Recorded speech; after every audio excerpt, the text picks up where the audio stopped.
So it's the same thing here. These people are out here on the streets of the internet collecting, like people's data, and then putting it in their big folders, and then giving it to their, some of them do have AI that crunch this data about you, and then they build like a very good psychological profile about you that can be used to hurt you or harm you in future. And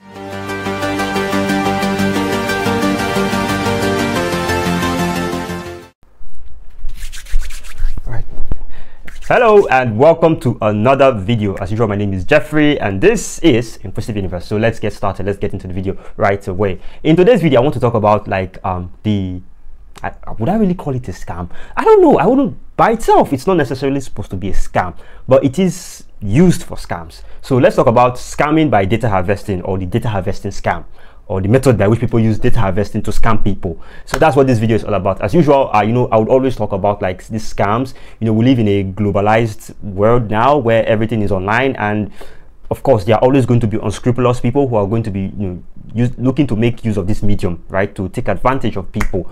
And that's what I try. I think I've done 2 or 3 videos about scams on this channel.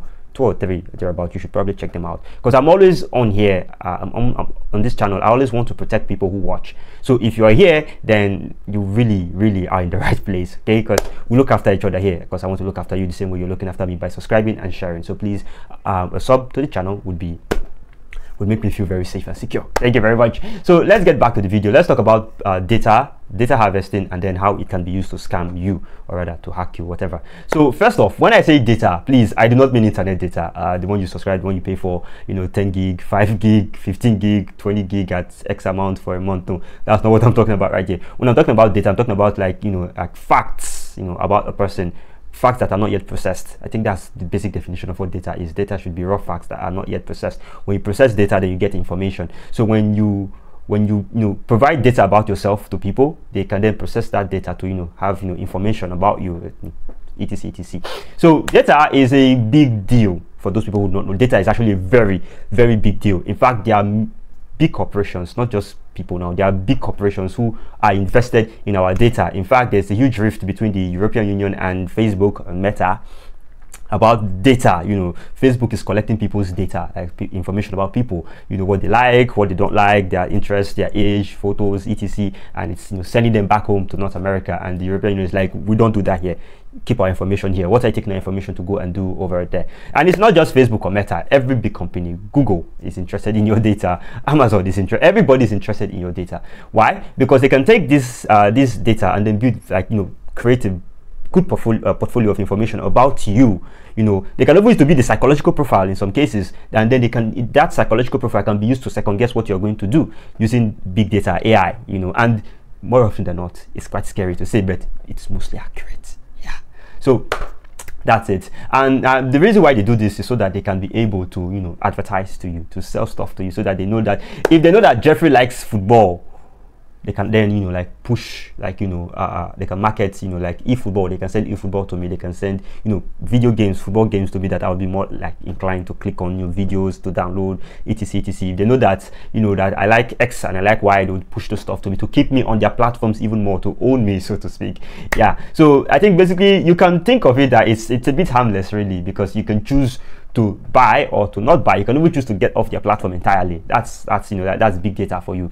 But aside from big data, there are other people who are not as upfront, who are sinister, who walk behind the shadows, who are interested in your data, and they don't want to sell you anything. They want to take your money regardless. Whether you buy or not, it's not their business. They have nothing to sell to you. They just want your data. Now, how do they do this? Well, they do this by what we call data harvesting. That is the process by which you collect, harvesting on the farm. When you go to a farm to harvest crops, that means you go there to collect, the fruits, the food that's ripe, crops that are ripe. You just go there, you take them out, put them in a basket, and you head home. So it's the same thing here. These people are out here on the streets of the internet collecting, like people's data, and then putting it in their big folders, and then giving it to their, some of them do have AI that crunch this data about you, and then they build like a very good psychological profile about you that can be used to hurt you or harm you in future. And it is very dangerous. Don't joke with this. I've seen people say, I'm going to be me, what is my data to do? Basically, like, what do they want to use my data for? I'm not that important. You are important. You can be a cash cow tomorrow. You don't know it yet. They know that anything is possible. So that's why they have your data. It's very precious to them. Now, how do they go about collecting data? this is the best part. This is, you know, like the whole crux of the whole video. Now, I had someone come over to me and tell me that there are people you should not be friends with. Seriously, I'm digressing now. Those people who hunt for giveaways, who like would do anything for a giveaway or to join the trend. You really want to avoid those people. Stay away from them. If you've got younger ones, if you've got kids, you need to protect them away from those kind of people, because they could really put others in danger, not just themselves. Now, like there's this giveaway, good there, this giveaway is happening. I went to the so-called giveaway, and what was the giveaway? Post the name of your first pet in the comments and stand the chance to win X amount of money. Let's see how many of you named your pets the same way. And that immediately sent alarm bells ringing in my head. Name of my first pet. That's kind of like a question, a secret question that you would use to safeguard a Facebook account or a bank account or something, you know, a microfinance account, a mobile money wallet, something. Like that's actually kind of weird. I was like, no, but people are definitely not going to fall for this now, are they? They did. They fell hard. That's just it. It's that bad, really. There was another one I saw.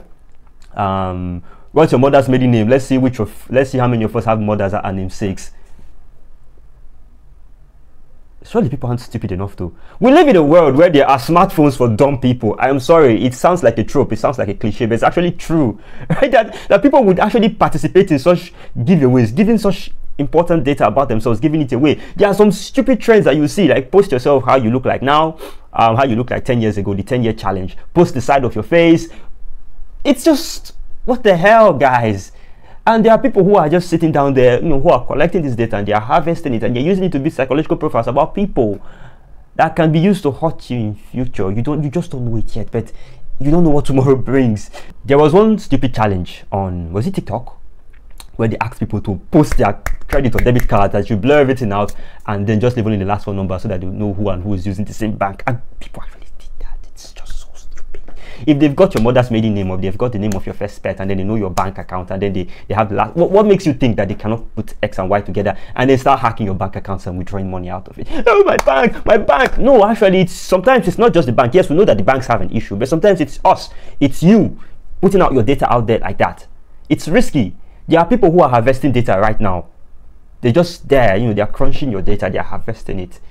And you may not necessarily see the effects now, but I bet you upfront something's going to happen, something big. So please stay away from data harvesters. Spot them. Anybody who is asking for questions that could be something that, you know, could be used to safeguard an account.